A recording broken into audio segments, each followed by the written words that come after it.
Keluaran 34 ayat 34.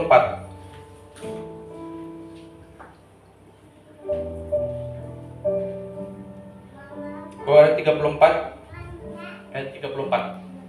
Oke, kita baca bersama-sama ya. 2, 3, ya.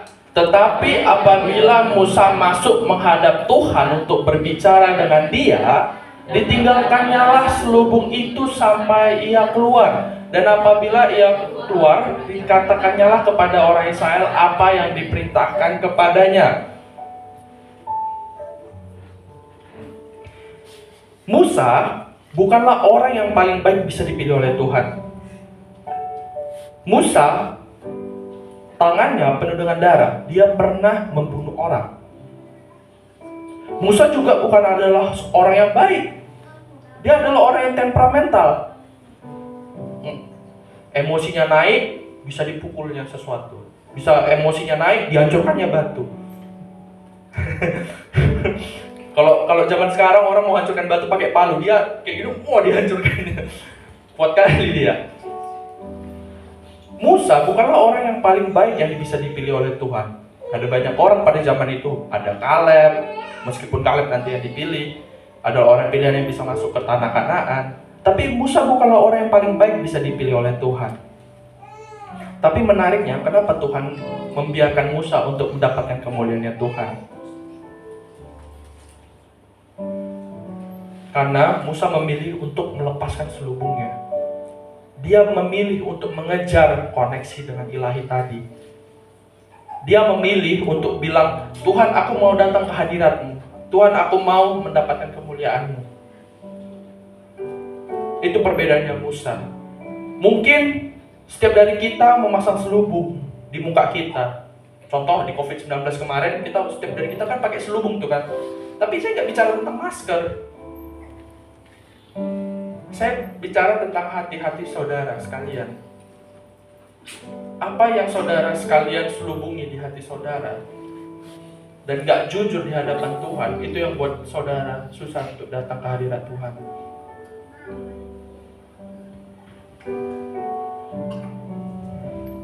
Contoh paling simpel. Mungkin dia korupsi di perusahaannya.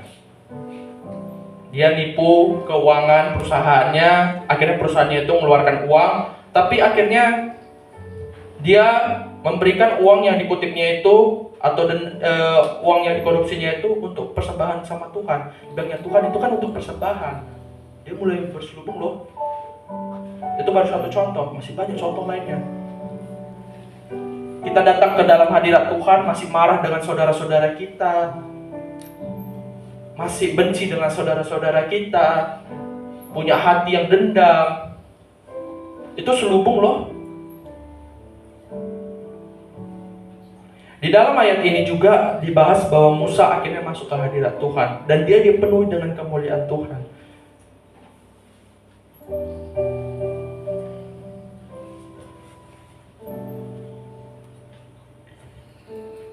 Mungkin setiap dari kita bukanlah seorang hamba yang baik, bukan seorang pengikut yang baik. Tapi apakah kita pengen mengecap diri kita sebagai pengikut Tuhan? Tapi setiap kali kita ketemu sama Tuhan, kita pakai tutup muka. Gimana nanti dia bilang, aku gak kenal siapa Joshua, mukanya ditutupi terus kayak gitu. Nggak, ini contoh. Marah pula nanti dia. Aku gak kenal Angel, mukanya terselubung terus. Aku gak kenal kamu, pura-puranya yang nangismu. Setiap kali kamu datang, nangismu itu dibuat-buat supaya dilihat orang, wih gila mantap kali hadirat Tuhan. Ada loh orang di luar sana, nggak di sini ya, ibadahnya cuman kayak gitar satu senar aja, tapi bisa nangis kali. Kalau ditanya berubah hidupnya, enggak berubah. Tapi dia nangis setiap kali ibadah. Muka nangis pun bisa kita jadikan selubung. Karena muka yang nangis, bukan hati yang menangis. Karena di dalam Alkitab tertulis kayak gini, di dalam Alkitab tertulis bahwa terkadang kita gak perlu berdoa, biarkan Roh Kudus sendiri yang berdoa. Kayak gini pun kita, Roh Kudus bisa berdoa.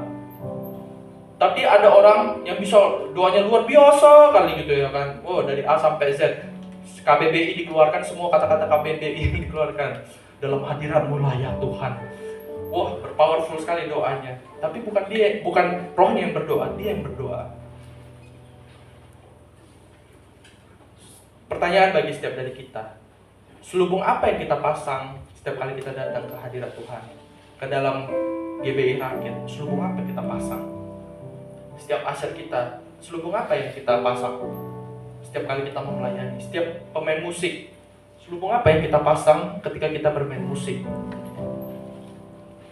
Karena serangan iblis nomor 1 sama para pelayan. Iya, sama para pelayan. Kalau dibuat jadi dialog, ini ada nih jemaat nih, kita serang yuk. Gampang itu kayak gitu. Pelayan ini lebih menarik. Selubung apa yang kita pasangi? Kalau akhirnya selubung itu membuat Tuhan gak kenal sama kita.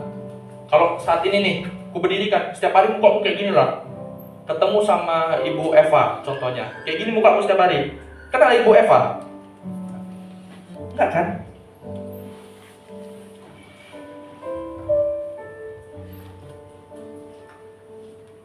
Musa, saya menjadikan contoh karena dari setiap pribadi, cuma dia yang dipilih. Kenapa? Dia berani membuat koneksi ilahi.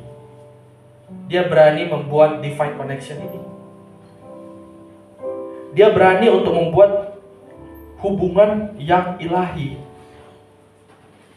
Nah sekarang saya mau bertanya, bisa nggak orang berhubungan atau berkomunikasi kalau setiap hari, atau let's say lah, bisa nggak orang mempunyai sebuah hubungan yang baik kalau setiap hari dia tidak pernah berkomunikasi?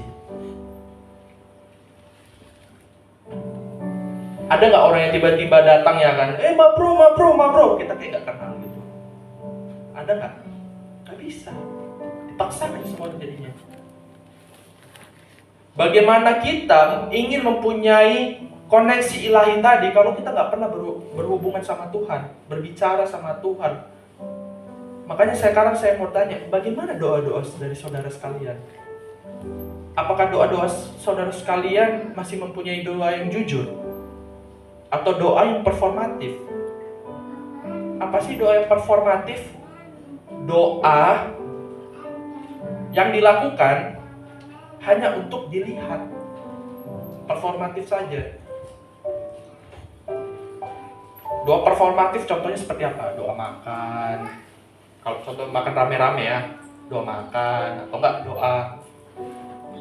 doa kumpul keluarga gitu. Itu doa performatif. Tapi kita masih punya nggak doa yang kita panjatkan sendiri dari kerendahan hati kita yang paling dalam? Mungkin sesimpel sebelum kita tidur, kita doa dulu sama Tuhan. Tapi bukan kita yang berbicara, kita biarkan Roh Kudus untuk berbicara. Bagaimana komunikasi kita dengan Tuhan? Kalau orang yang pertama kali kita datangi ketika kita lagi berat adalah tetangga kita atau teman kita, tandanya koneksi ilahi kita nggak bagus.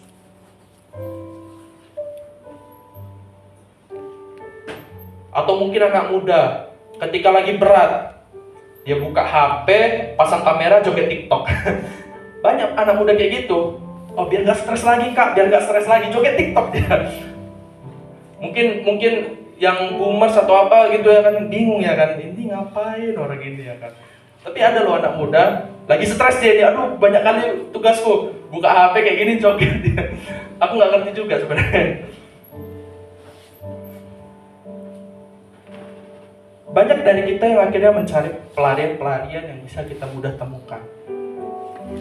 Banyak dari kita yang memilih untuk bicara sama orang lain, tapi kita nggak memilih untuk bicara sama Tuhan. Padahal bukan tetangga kita yang mengizinkan pencobaan itu terjadi. Bukan tetangga kita yang membuat kita untuk lebih kuat. Bukan tetangga kita yang nemanin kita setiap hari. Bukan teman kita yang mengizinkan pencobaan itu terjadi, bukan. Tapi Tuhan yang mengizinkan itu terjadi.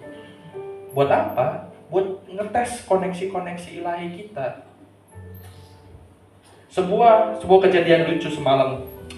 Ketika kami berada di kantor, Ibu Gembala lagi ngomong nih kayak gini kan. lagi ngomong, iya Glenn, kemarin ada datang orang ya kan, ada datang orang kayak gitu ya kan. Dan lucunya orang yang datang ini adalah komunitasnya ini adalah komunitas Ford. Komunitas Ford loh, kita aja nggak ada mobil Ford di sini sama sekali, tapi komunitas Ford gitu loh. Mobil Ford ini kalau belum tahu, ini adalah mobil-mobil buatan Eropa yang lumayan mahal ya. Jadi